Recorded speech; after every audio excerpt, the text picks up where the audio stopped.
So, Jesse, in the last segment, you were basically walking us through the multi-decade assault that has taken place on the IRS, thousands upon thousands of cuts in terms of personnel, budget cuts that range in the billions of dollars, and we're talking about an agency that unequivocally is a great return on the investment, particularly when we talk about the enforcement actions of the IRS.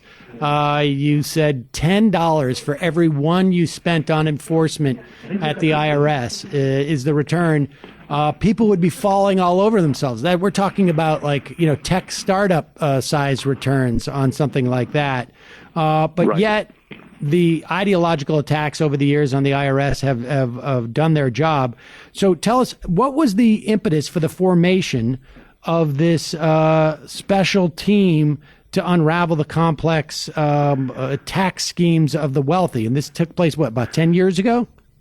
Yeah, it starts in 2009, and what happened was the decade of the 2000s is a decade of big revelations about the wealthy in America for the IRS. They belatedly, surprisingly, come to the revelation that the wealthy are avoiding a lot of taxes.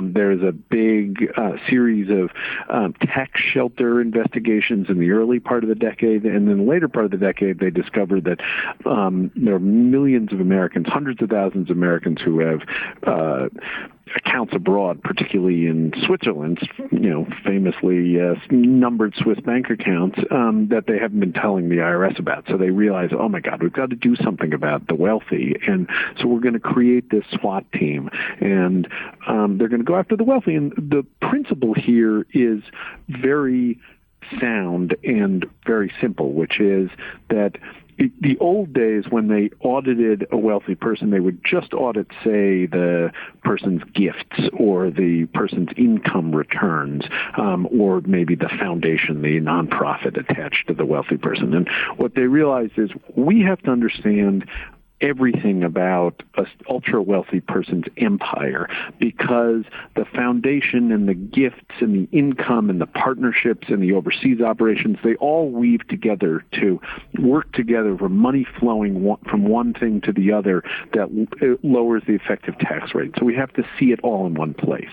And so they have this operating idea, and they say, we're going to bring in a bunch of specialists from all over the service, and we're going to attach them to this team, and these guys are going to do a really thorough audit of the top 0.1% or top 0.5% in the country to really understand how are they lowering their taxes, and is this legal, and is it against our rules, and are they pushing the edge of the envelope?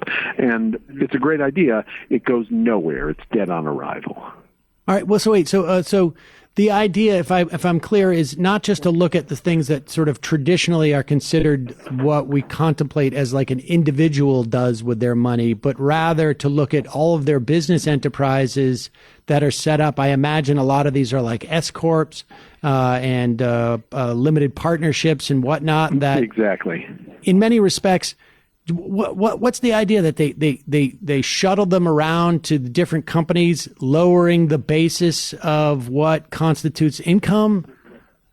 They shift things from different partnerships where they own different pieces of it. They have anonymous LLCs, and then they move things from different entities that they gift to and nonprofit entities like foundations that are sheltered from taxes. So there are all sorts of different maneuvers that you can use to end up creating income that is tax-free. One of the things that Fred Trump did that the New York Times revealed was that he managed to design operations that probably were fraudulent to gift his estate to his children, including Donald, without paying gift tax and without the IRS ever even seeing that these were actually gifts. So these are the things that the ultra wealthy can do that the IRS needs to look at by looking at all the entities that a wealthy person has attached to him, and they're mostly men. And the revelation was the wealthy look like multinational corporations more than the average normally wealthy person. They more resemble something like Exxon or J.P. Morgan, and therefore we should locate this SWAT team within the group that audits the giant corporations and bring that expertise in so that we can treat the ultra wealthy like we're treating, like we're treating Goldman Sachs.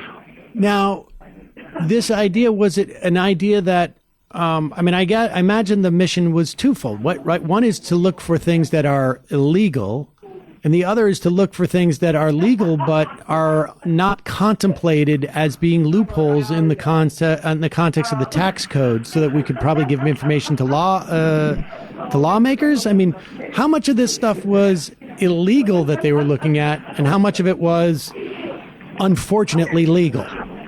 Well, so the audit process is a civil process that looks at things from the illegal but violation of the rules standpoint. So you have violated the rules, but possibly violated the rules in a way that wasn't illegal by the standards of, beyond a reasonable doubt having the intent to deceive. So civil crimes, essentially. So these are civil audits, exactly, right. And the vast majority of what the IRS does is on the civil side, and almost all audits are civil, at least at the beginning. Now, the civil side can refer cases to the criminal side, and the criminal side can then investigate for deceptive practices that have crossed the line.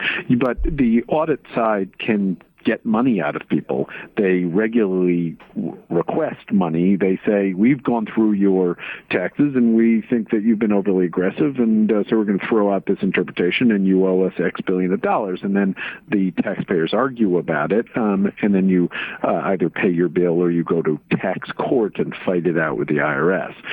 Now, the referral to the criminal side has completely withered, so they hardly refer any cases to the criminal side. And in fact, the IRS criminal division only did fewer than 800 cases in the last year of criminal cases of people who had legal income but then cheated on their taxes. So that kind of case, tax evasion case, traditional tax evasion case, the bread and butter of what you'd think the IRS was doing in terms of criminal enforcement, doesn't exist anymore.